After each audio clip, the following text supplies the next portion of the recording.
बारिश आई और smart city Firozabad की सड़कें पानी से लबालब हो गईं।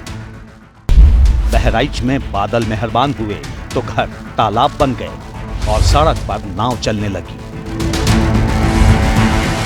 राजस्थान के बूंदी में सड़क से होकर नदी गुजर रही है और पहाड़ पर बादलों का गुस्सा चार धाम यात्रा की लाइन लेंथ बिगाड़ रहा है।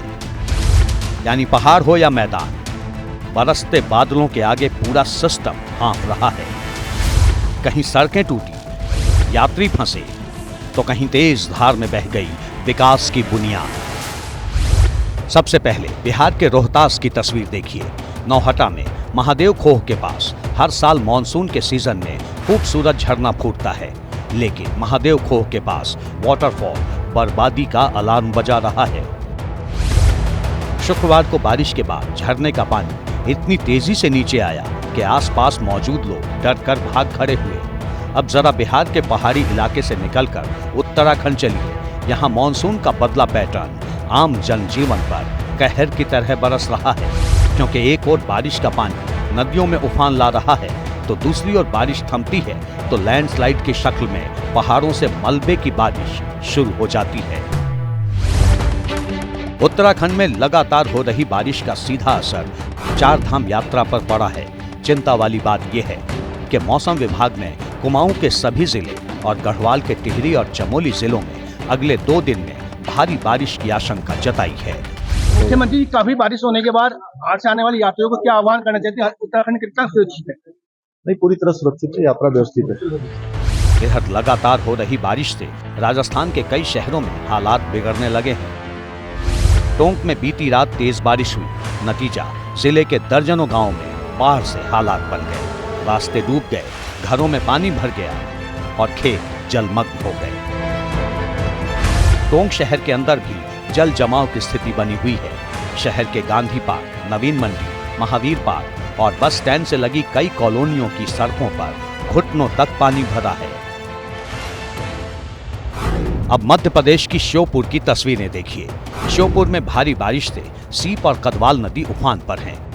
नतीजा निचले इलाकों में पानी भर गया, जबकि पार्वती नदी का जलस्तर बढ़ने से श्योपुर कोटा हाईवे बंद हो गया।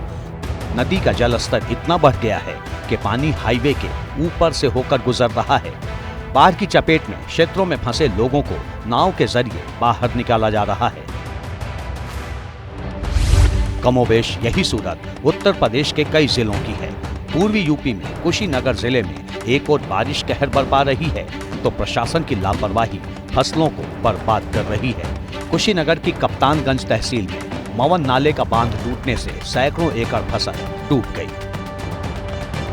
बताया जा रहा है कि नाले का बांध 2 दिन पहले टूटा था, लेकिन प्रशासन ने ध्यान नहीं दिया। 8:30 पौने 9 के करीब मैंने माननीय जिलाधिकारी महोदय को फ़ोन किया और मेरे द्वारा ये सूचना उनको दी गई कि भणसर खास, भणसर नारायण और कारीपिंड समेत कई गांव हैं जो है कि मोहन नाला का जो एक बंधा जो पश्चिम तरफ का है वो टूट गया है। उससे जो है सारी फसलें जलामग्न हो गई हैं। स्थिति ऐसी है कि जो है ग्राम सभा में भी पानी घुसने वाला है, तो उस पर माननीय जिलाधिकारी महोदय के द्वारा तुरंत संज्ञान लिया गया और मौके पे बंधे के पास तक पहुंचकर, जबकि बंधा करीब 750 मीटर दूर है मेन पिच रास्ते से, पानी में लगभग कमर के जैसे पानी में ही घुस के माननीय जिलाधिकारी महोदय के द्वारा संज्ञान लिया गया और एक्सीजन कुशीनगर को ये निर्देश दे दिया गया है कि मौके पर उपस्थित होकर तटबंध का निर्माण करा लें। मॉनसून की मूसलाधार मार से यूपी से गुजरने वाली गंगा, यमुना और घाघरा समेत दूसरी नदियों का जलस्तर तेजी से बढ़ रहा है, जिसका असर भी नदियों से सटे इलाकों में दिख रहा है। वहीं शहरी इलाकों में नालों की सफाई न होने से जल भराव की स्थिति है। बहराइच की सड़कों पर चल रही नाव प्रशासन की इसी लापरवाही का नतीजा है। स्थानीय लोगों का आरोप है कि नगर पालिका परिषद ने बारिश से पहले नालों की सफाई नहीं करवाई, जिसका नतीजा ये हुआ कि जरा सी बारिश में सड़कें तालाब हो गईं और उन पर नाव चलने लगी।